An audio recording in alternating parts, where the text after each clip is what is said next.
दोस्तों, जैसा कि आप सभी जानते ही हैं, नेपाल के पूर्व प्रधानमंत्री केपी शर्मा ओली के इस्तीफे के बाद से ही आर्मी ने लॉ एंड ऑर्डर अपने हाथों में ले लिया था।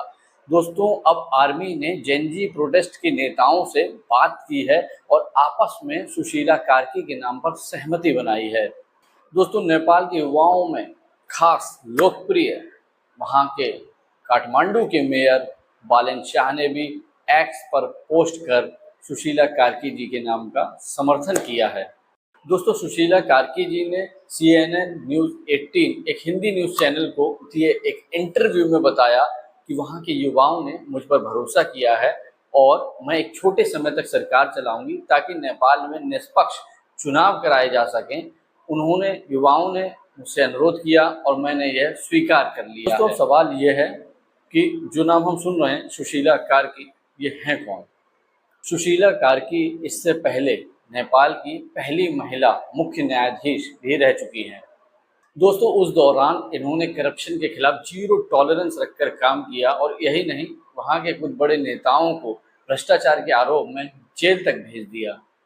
दोस्तों, विकिपीडिया के अनुसार इनका जन्म 7 जून 1952 को नेपाल के विराटनगर में हुआ।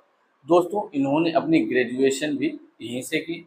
दोस्तों, 1975 में अपनी MA पॉलिटिकल साइंस करने के लिए ये बनारस हिंदू यूनिवर्सिटी आ गई। इसीलिए इनका लगाव इस यूनिवर्सिटी से और इंडिया से काफ़ी है। दोस्तों, 1978 में त्रिभुवन यूनिवर्सिटी से इन्होंने अपनी LLB की डिग्री पूरी की। साल 2010 में ये स्थायी न्यायाधीश बनी।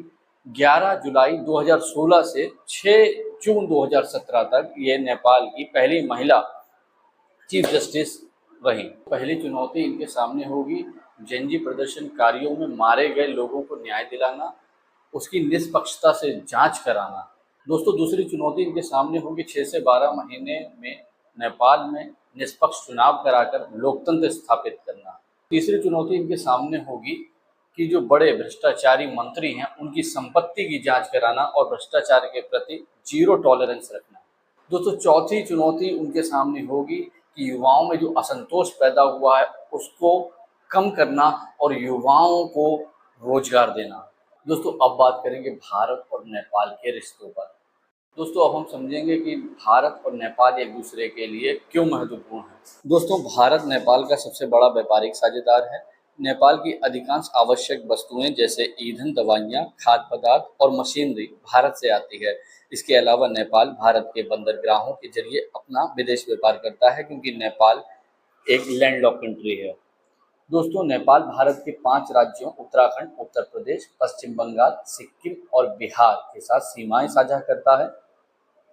दोस्तों, भारत नेपाल के बीच 1950 की शांति और मित्रता संधि है जिसके तहत दोनों निर्बाध आवाजाही और रोजगार के समान अधिकार मिलते हैं।